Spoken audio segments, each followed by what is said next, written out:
ನಮಸ್ಕಾರ ಸ್ನೇಹಿತರೆ, ನಾನು ನಿಮ್ಮ ಪ್ರೀತಿಯ ಲತಾ ನವೀನ್. ಸ್ನೇಹಿತರೆ, ಎಲ್ಲರೂ ಕೂಡ ಹೇಗಿದ್ದೀರಾ? ಚೆನ್ನಾಗಿದ್ದೀರಾ ಅಂತ ಭಾವಿಸ್ತೀನಿ. ನಾನು ಕೂಡ ಆರಾಮಾಗಿದ್ದೀನಿ.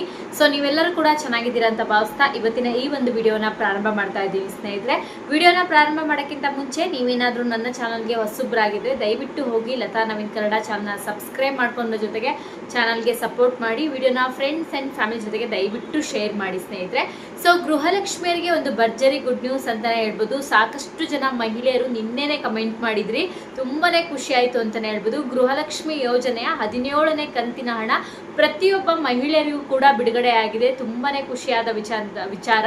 ಸೊ ತುಂಬಾ ಜನ ಕೇಳ್ತಾ ಇದ್ರಿ 3,000 ಬರುತ್ತಾ ಅಂತ. ಖಂಡಿತ ಇಲ್ಲ. ಸೊ ಪ್ರತಿಯೊಬ್ಬರಿಗೂ ಕೂಡ ಗೃಹಲಕ್ಷ್ಮಿ ಯೋಜನೆ 17ನೇ ಕಂತಿನ 2,000 ಹಣವನ್ನ ರಾಜ್ಯ ಸರ್ಕಾರ ಈಗಾಗಲೇ ಬಿಡುಗಡೆ ಮಾಡಿದೆ. ಸಾಕಷ್ಟು ಜಿಲ್ಲೆಗಳಿಗೆ ಬಂದಿದೆ. ಸೊ ಯಾವ ಯಾವ ಜಿಲ್ಲೆಗಳಿಗೆ ಜಮಾ ಆಗಿದೆ ಅನ್ನೋದನ್ನ ನಾನು ನಿಮಗೆ ಕಂಪ್ಲೀಟ್ ಆಗಿ ಹೇಳ್ತೀನಿ. ವಿಡಿಯೋನ ಕೊನೆವರೆಗೂ ನೋಡಿ.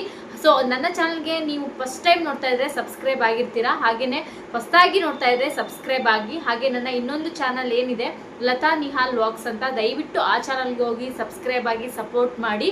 ಸೊ ನಿಮ್ಮೆಲ್ಲರ ಸಪೋರ್ಟ್ ನನಗೆ ತುಂಬಾನೇ ಮುಖ್ಯ. ಇದುವರೆಗೂ ಯಾರೆಲ್ಲ ನನ್ನ ಚಾನಲ್ನ ನೋಡಿ ಸಪೋರ್ಟ್ ಮಾಡ್ತಾ ಇದ್ದೀರಾ ನಿಮ್ಮೆಲ್ಲರಿಗೂ ಕೂಡ ತುಂಬ ಹೃದಯ ಧನ್ಯವಾದಗಳು. ಇದೇ ರೀತಿ ಸಪೋರ್ಟ್ ಮಾಡ್ತಾ ಇರಿ ಸ್ನೇಹಿತರೆ. ಹಾಗೆ ಇನ್ನೊಂದು ವಿಚಾರವನ್ನ ಹೇಳಬೇಕು. ನಾನು ಒಂದು 2 ಡೇಸ್ ಬ್ಯಾಕ್ ಒಂದು ವಿಡಿಯೋನ ಅಪ್ಲೋಡ್ ಮಾಡಿದೆ ವೆಯ್ಟ್ ಲಾಸ್ ಜರ್ನಿ ಬಗ್ಗೆ. ವೆಯ್ಟ್ ಲಾಸ್ ಮಾಡಲಿಕ್ಕೆ ಯಾರಿಗಾರು ಇಂಟ್ರೆಸ್ಟ್ ಇದ್ರೆ ಖಂಡಿತವಾಗ್ಲೂ ಒಂದು ಕಮೆಂಟ್ ಹಾಕಿ ಎಸ್ ಅಂತ. ತುಂಬ ಜನ ಒಂದು ಎಸ್ ಅಂತ ಕಮೆಂಟ್ ಮಾಡಿದ್ದೀರಾ. ಖಂಡಿತವಾಗ್ಲೂ ನಾನು ನನ್ನ ವೆಯ್ಟ್ ಲಾಸ್ ಜರ್ನಿ ಬಗ್ಗೆ ನಿಮ್ಮ ಹತ್ರ ಶೇರ್ ಮಾಡ್ಕೊತೀನಿ. ಸೊ ಯಾವುದೇ ರೀತಿಯಾಗಿ ನಿಮಗೆ ಶೇಕ್ ಕುಡೀರಿ ಅಥವಾ ಜಿಮ್ಗೆ ಹೋಗಿ ಅಥವಾ ಬೇರೆ ಬೇರೆ ಪ್ರಾಡಕ್ಟ್ಗಳನ್ನ ನೀವು ತಗೊಳ್ಳಿ ಅಂತ ನಾನು ಎಲ್ಲೂ ಕೂಡ ಹೇಳೋದಿಲ್ಲ. ಸೊ ನೀವು ಮನೆಯಲ್ಲೇ ಮಾಡುವಂಥ ಅಡುಗೆಗಳನ್ನು ತಿಂದು ಹೇಗೆ ನೀವು ವೆಯ್ಟ್ ಲಾಸ್ನ ಮಾಡ್ಕೋಬೋದು ಅನ್ನೋದನ್ನ ನಾನು ನಿಮ್ಮ ಜೊತೆ ಶೇರ್ ಮಾಡ್ಕೊತೀನಿ. ಸೊ ವಿಡಿಯೋನ ಕೊನೆವರೆಗೂ ನೋಡಿ. ಇದೇ ವಿಡಿಯೋದಲ್ಲೂ ಕೂಡ ಹೇಳ್ತೀನಿ. ಹಾಗೆ ಯಾರೋ ಒಬ್ರು ಕಮೆಂಟ್ ಮಾಡಿದ್ರು, ಸೊ ಇಂಗ್ಲೀಷಲ್ಲಿ ಮಾತಾಡಿ ನೀವು ಅಂತ. ಸೊ ಗುರುವೇ, ನನ್ನ ಚಾನಲ್ಲು ಕನ್ನಡ, ಇದು ಮಾಡಿರೋದು ಹುಡುಗ ಅಲ್ಲ ಹುಡುಗಿನೇ. ಸೊ ನಿನಗೆ ಅರ್ಥ ಆಗಿದ್ರೆ ಖಂಡಿತವಾಗ್ಲೂ ವಿಡಿಯೋನ ಕಂಪ್ಲೀಟ್ ಆಗಿ ನೋಡು. ನಾನು ನನ್ನ ಚಾನಲ್ ಇರೋದು ಕನ್ನಡದಲ್ಲೇ. ಸೊ ನಾನು ಕನ್ನಡದಲ್ಲೇ ವಿಡಿಯೋ ಮಾಡ್ತೀನಿ. ನಿನಗೆ ಇಂಟ್ರೆಸ್ಟ್ ಇದ್ದರೆ ನನ್ನ ಚಾನಲ್ನ ನೋಡ್ಬೇಕಂತಿದ್ರೆ ನೋಡು, ಇಲ್ಲಾಂದರೆ ನೋಡೋಕ್ಕೆ ಹೋಗ್ಬೇಡ. ನಾನು ಇಂಗ್ಲೀಷಲ್ಲಿ ಚಾನಲ್ನ ಓಪನ್ ಮಾಡಿಲ್ಲ ಅಥವಾ ಚಾನಲ್ನ ನಾನು ಸ್ಟಾರ್ಟ್ ಮಾಡಿಲ್ಲ. ಕನ್ನಡದಲ್ಲೇ ಮಾಡ್ತೀನಿ ಅಂತ ಸ್ಟಾರ್ಟ್ ಮಾಡಿರೋದು. ಹಾಗೆ ಕನ್ನಡದಲ್ಲೇ ಕಂಟಿನ್ಯೂ ಮಾಡ್ತೀನಿ. ನಿನಗೆ ಇಂಗ್ಲೀಷ್ ಚಾನಲ್ ನೋಡಬೇಕು ಅಂದರೆ ಬೇರೆ ಕಡೆ ಹೋಗಿ ನೋಡು, ನೋ ಪ್ರಾಬ್ಲಮ್. ನಿನ್ನಂಥ ಕನ್ನಡದ ದ್ರೋಹಿಗಳಿದ್ರೆ ಈ ಇಡೀ ಕರ್ನಾಟಕ ಉದ್ಧಾರ ಆದಂಗೆ ನಿನ್ನಂಥವ್ರನ್ನ ಫಸ್ಟು ಕರ್ನಾಟಕದಿಂದ ಹೊರಗಾಕಬೇಕು. ಸೊ ನನಗೆ ಕನ್ನಡ ಜನ ಅಭಿಮಾನಿಗಳಿದ್ದಾರೆ, ಕನ್ನಡದವರಿದ್ದಾರೆ, ಸಾಕು. ನನಗೆ ಅವರೆಲ್ಲರೂ ಸಪೋರ್ಟ್ ಮಾಡ್ತಾರೆ. ನನ್ನ ಚಾನಲ್ನ ನೋಡೋರು ತುಂಬ ಜನ ಅಲ್ಲ, 99.99% ಕೂಡ ಕನ್ನಡದವರೇ. ನಿನ್ನಂಥ ಒಂದು ಹುಳ ಇಂಗ್ಲೀಷ್ ಆಗಿರ್ಬೋದು. ಸೊ ನೀನು ಮೋಸ್ಟ್ಲಿ ಹುಟ್ಟಿರೋದು ಬೆಳೆದಿರೋದು ಎಲ್ಲ ಇಂಗ್ಲೀಷಲ್ಲಿ ಇರಬೇಕು. ಮತ್ತೆ ಯಾಕೆ ಕರ್ನಾಟಕದಲ್ಲಿ ಇದ್ದು ಇದನ್ನ ವಿಡಿಯೋಗಳನ್ನ ನೋಡ್ತಾ ಇದೆಯಾ ಅಂತ ಗೊತ್ತಿಲ್ಲ. ಸೊ ದಯವಿಟ್ಟು ಬೇರೆ ಊರಿಗೆ ಹೊರಟೋಗು ಅಂತ ನಾನು ಹೇಳ್ತೀನಿ. ಊರಿಗೆಲ್ಲ ದೇಶವನ್ನೇ ಬಿಟ್ಟು ಹೋಗು. ನಿನ್ನಂಥವ್ರು ಈ ಕರ್ನಾಟಕದಲ್ಲಿ ಇರೋದು ವೇಸ್ಟ್ ಫೆಲೋ ಅಂತಾನೆ ಹೇಳೋಕ್ಕೆ ಇಷ್ಟಪಡ್ತೀನಿ. ವಿಡಿಯೋ ನೋಡ್ತಿದ್ರೆ ನಿಮ್ಗೆ ಅರ್ಥ ಆಗುತ್ತೆ ಅನ್ಕೊಂತೀನಿ. ಸೊ ಕನ್ನಡದಲ್ಲೇ ನಾನು ವಿಡಿಯೋ ಮಾಡೋದು. ಇಂಟ್ರೆಸ್ಟ್ ಇದ್ರೆ ನೋಡು, ಇಲ್ಲಾಂದರೆ ಹೊರಟೋಗು. ನಿನ್ನ ತಲೆಯಲ್ಲಿ ಬುದ್ಧಿ ಇದೆಯೋ ಅಥವಾ ಬೇರೆಯೇನೋ ಇದೆಯೋ ನನಗೆ ಗೊತ್ತಿಲ್ಲ ಅಂತ ನಾನು ಹೇಳೋಕ್ಕೆ ಇಷ್ಟಪಡ್ತೀನಿ. ಸ್ನೇಹಿತರೆ, ನಾನು ಫಸ್ಟ್ ಸ್ಟಾರ್ಟಿಂಗಲ್ಲೇ ಹೇಳಿದ್ದೀನಿ ನನ್ನ ಚಾನಲ್ ಬಂದುಬಿಟ್ಟು ಕನ್ನಡ ಚಾನಲ್ ಅಂತ. ಅದಕ್ಕೋಸ್ಕರ ನಾನು ಕನ್ನಡದಲ್ಲೇ ಮಾತಾಡ್ತೀನಿ. ಇಂಗ್ಲೀಷಲ್ಲಂತೂ ಖಂಡಿತವಾಗ್ಲೂ ನಾನು ಮಾತಾಡೋದಿಲ್ಲ. ಸ್ನೇಹಿತರೆ, ಈಗ ನೆಕ್ಸ್ಟ್ ಗೃಹಲಕ್ಷ್ಮಿ ಯೋಜನೆ ವಿಷಯಕ್ಕೆ ಬರೋದಾದ್ರೆ, ಸ್ನೇಹಿತರೆ, ಗೃಹಲಕ್ಷ್ಮಿ ಯೋಜನೆಯ ವಿಚಾರ 17ನೇ ಕಂತಿನ ಹಣ ಎಲ್ಲ ಮಹಿಳೆಯರ ಖಾತೆಗೂ ಜಮಾ ಆಗಿದೆ ಅಂತಲೇ ಹೇಳ್ಬೋದು. ಸೊ ಇಲ್ಲಿ ನನಗೊಬ್ಳಿಗೆ ಅಥವಾ ನಿಮ್ಗೊಬ್ರಿಗೆ ಅಂತಲ್ಲ, ಪ್ರತಿಯೊಬ್ಬ ಮಹಿಳೆಯರಿಗೂ ಕೂಡ ಜಮಾ ಆಗಿದೆ. ನಿನ್ನೆಯಿಂದನೇ ಸಾಕಷ್ಟು ಜನ ಮಹಿಳೆಯರಿಗೆ ಹಣ ಬಂದಿದೆ ಅಂತಲೇ ಹೇಳ್ಬೋದು. ನಿಮ್ಮಲ್ಲಿ ತುಂಬ ಜನ ನನ್ನ ನಿನ್ನೆಯ ವಿಡಿಯೋವನ್ನು ನೀವು ನೋಡಿದರೆ ತುಂಬ ಜನ ಕಮೆಂಟ್ ಮಾಡಿದ್ದೀರಾ, ಮೇಡಮ್ ನಮ್ಮದು ಮೈಸೂರು, ಧಾರವಾಡ, ಬೆಂಗಳೂರು, ಚಿಕ್ಕಮಗಳೂರು, ರಾಯಚೂರು, ಬೀದರು, ಹಾಗೆಯೇ ಬೆಳಗಾವಿ, ಬೆಂಗಳೂರು ಗ್ರಾಮಾಂತರ, ಸೊ ಶಿವಮೊಗ್ಗ, ಬೇರೆ ಬೇರೆ ಎಲ್ಲ ಜಿಲ್ಲೆಯ ಜನರಿಗೂ ಕೂಡ ಗೃಹಲಕ್ಷ್ಮಿ ಯೋಜನೆ 17ನೇ ಕಂತಿನ ಹಣ ಜಮಾ ಆಗಿದೆ. ಸೊ ಎಲ್ಲೋ ಒಂದು ಸ್ವಲ್ಪ ಜನರಿಗೆ ಇನ್ನೂ ಕೂಡ ಜಮಾ ಆಗಿಲ್ಲ. ದಯವಿಟ್ಟು ಯೋಚನೆ ಮಾಡೋಕೆ ಹೋಗ್ಬೇಡಿ. ಒನ್ ಆರ್ 2 ಡೇಸಲ್ಲಿ ನಿಮ್ಮ ಖಾತೆಗೂ ಕೂಡ ಜಮಾ ಆಗುತ್ತೆ. ನಮ್ಮ ಅರ್ಜಿಗಳನ್ನ ಏನಾದ್ರು ಕ್ಯಾನ್ಸಲ್ ಮಾಡಿಬಿಟ್ಟಿದ್ದಾರಾ ಅಥವಾ ನಾವು ಹೇಗೆ ಮತ್ತೆ ಅರ್ಜಿಯನ್ನು ಸಲ್ಲಿಸೋದು, ತುಂಬ ಜನ ಬ್ಯಾಂಗ್ಳೂರಿಗೆ ಹೋಗೋದು ಅಥವಾ ಬ್ಯಾಂಕಿಗೆ ಹೋಗಿ ಚೆಕ್ ಮಾಡಿಸುವಂಥದ್ದು, ಯಾವುದೇ ರೀತಿ ಯೋಚನೆ ಮಾಡೋಕೆ ಹೋಗ್ಬೇಡಿ. ನಿಮಗೆ ಅಕಸ್ಮಾತ್ ಬ್ಯಾಂಕಿಂದ SMS ಬಂದಿಲ್ಲ ಅಂದರೆ ಸೊ ಫೋನ್ಪೇ ಅಥವಾ ಗೂಗಲ್ ಪೇ ಚೆಕ್ ಮಾಡ್ಕೋಬೋದು. ಅಲ್ಲೂ ಕೂಡ SMS ಬಂದಿಲ್ಲ ಅಂದರೆ ಸೊ ನಿಮಗೆ ಏನು ನಿಮ್ಮ bank details number, statement check ಮಾಡೋ ನಂಬರ್ ಇರುತ್ತಲ್ಲ, ಆ ನಂಬರಿಗೆ ಒಂದು ಮಿಸ್ ಕಾಲ್ ಕೊಟ್ಟರೆ ಬರುತ್ತೆ. ಸೊ ಯಾರ್ದು ಅರ್ಜಿ ಕೂಡ ಕ್ಯಾನ್ಸಲ್ ಆಗಿಲ್ಲ. ಸ್ವತಃ ಲಕ್ಷ್ಮೀ ಹೆಬ್ಬಾಳ್ಕರ್ ಮೇಡಮ್ ಅವರು ಹೇಳಿದ್ದಾರೆ, ನಾವು ಯಾವ ಅರ್ಜಿಗಳನ್ನು ಕೂಡ ಕ್ಯಾನ್ಸಲ್ ಮಾಡಲ್ಲ, ಪ್ರತಿಯೊಬ್ಬರಿಗೂ ಕೂಡ ಹಣ ಬರುತ್ತೆ ಅಂತ. ಎಲ್ಲ ಒಂದು 2 ಡೇಸ್ ಲೇಟ್ ಆಗ್ಬೋದು ಬಿಟ್ಟರೆ ಡೆಫಿನೆಟ್ಲಿ ಹಣ ಬರುತ್ತೆ. ಸೊ ಗೃಹಲಕ್ಷ್ಮಿ ಯೋಜನೆ 17ನೇ ಕಂತಿನ ಹಣ 100% ಆಗಿ ಜಮಾ ಆಗಿದೆ. ಇನ್ನು ಕೆಲವರು ಕೇಳ್ತಾ ಇದ್ರಿ, ಗೃಹಲಕ್ಷ್ಮಿ ಯೋಜನೆ ಹಣವನ್ನ ಪ್ರತಿ ತಿಂಗಳು ಪಡ್ಕೊತಾ ಇದ್ದೀರಾ, ನಿಮ್ಮ ತಲೆಯಲ್ಲಿ ಬುದ್ಧಿ ಇದೆಯೋ ಇಲ್ವಾ ನಂಗೆ ಗೊತ್ತಿಲ್ಲ. ಕೆಲವರು ಮಾತ್ರ ಸ್ನೇಹಿತರೆ ಹಣ ಪ್ರತಿ ತಿಂಗಳಿಗೆ ಆಲ್ರೆಡಿ 16+17ನೇ ಕಂತಿನ ಹಣ ಜಮಾ ಆಗಿದೆ. ಆದ್ರೂ ಏನ್ ಹೇಳೋದು, ಗೃಹಲಕ್ಷ್ಮಿ ಯೋಜನೆ ಹಣ ಹಾಕಿರ್ಬೋದು, ನಿಮಗೆ ಗೃಹಲಕ್ಷ್ಮಿ ಯೋಜನೆನೇ ಕ್ಯಾನ್ಸಲ್ ಆಗುತ್ತೆ, ಗೃಹಲಕ್ಷ್ಮಿ ಯೋಜನೆನೇ ಕ್ಯಾನ್ಸಲ್ ಆಗುತ್ತೆ.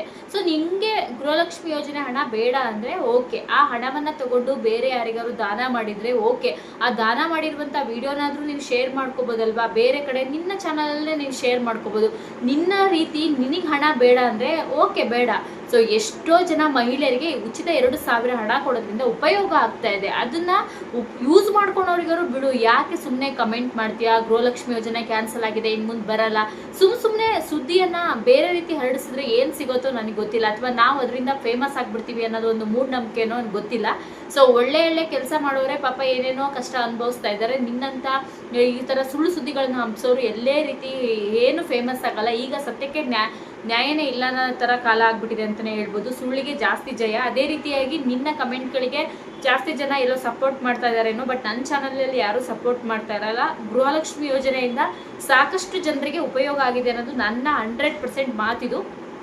ನೀವು ನಂಬೋದಾದ್ರೆ ನಂಬೋದು. ಯಾಕಂದರೆ ಎಷ್ಟೋ ಜನ ಮೆಡಿಸಿನ್ ಖರ್ಚು, ಮಕ್ಕಳು ಫೀಸು, ಅಥವಾ ಹೊರಗಡೆ ಹೋದಾಗ ಅವ್ರ ಖರ್ಚುಗಳಿಗೆ, ಅಥವಾ ಏನೋ ಒಂದು ವಸ್ತುಗಳನ್ನು ನೋಡಿದಾಗ ತೊಗೊಂಡ್ಲಿಕ್ಕೋ, ಅಥವಾ ಏನೋ ಒಂದು ಉಪಯೋಗಕ್ಕೆ ಮನೆ ಮೇಂಟೆನೆನ್ಸಿಗೆ ಸ್ವಲ್ಪ ಮಟ್ಟಿಗೆ 2,000 ರೂಪಾಯಿ ಉಪಯೋಗ ಆಗಿದೆ. ಅದನ್ನು ಬಿಟ್ಬಿಟ್ಟು ಇನ್ನು ಗೃಹಲಕ್ಷ್ಮಿ ಯೋಜನೆ ಕ್ಯಾನ್ಸಲ್ ಆಗಿಬಿಟ್ಟಿದೆ, ಇನ್ನು ಬರಲ್ಲ, ನೀವು ಸುಳ್ಳು ಹೇಳ್ತಾ ಇದ್ದೀರ, ಬರ್ದೇನೆ ಹೆಂಗೆ 17 ಕಂತಿನ ಹಣ ತೊಗೊಂಡೆ, ನೀನು ತೊಗೊಂಡಿರೋದಕ್ಕೆ ತಾನೇ ನಿಮ್ಗೆ ಹಣ ಬರುತ್ತಾ ಇಲ್ಲ ಅಂತ ಗೊತ್ತಾಗೋದು. ಮತ್ತು ಹಣನೇ ತೊಗೋಬಾರ್ದು. ನಿಮ್ಮಂಥವ್ರು ಇರೋದ್ರಿಂದ ಯಾವುದೇ ಸರ್ಕಾರ ಬರಲಿ, ಹಣ ಕೊಡೋರು ಅಥವಾ ಬೇರೆ ಬೇರೆ ಸೌಲಭ್ಯಗಳು ತರೋರಿಗೂ ಕೂಡ, ಸೊ ನಿಮ್ಮಂಥವರಿಂದ ಆ ಸರ್ಕಾರಕ್ಕೂ ಕೂಡ ಅವಮಾನ ಅಂತಾನೆ ಹೇಳ್ಬೋದು. ಈ ಬುದ್ಧಿಗಳನ್ನ ಫಸ್ಟ್ ಬಿಟ್ಬಿಡಿ.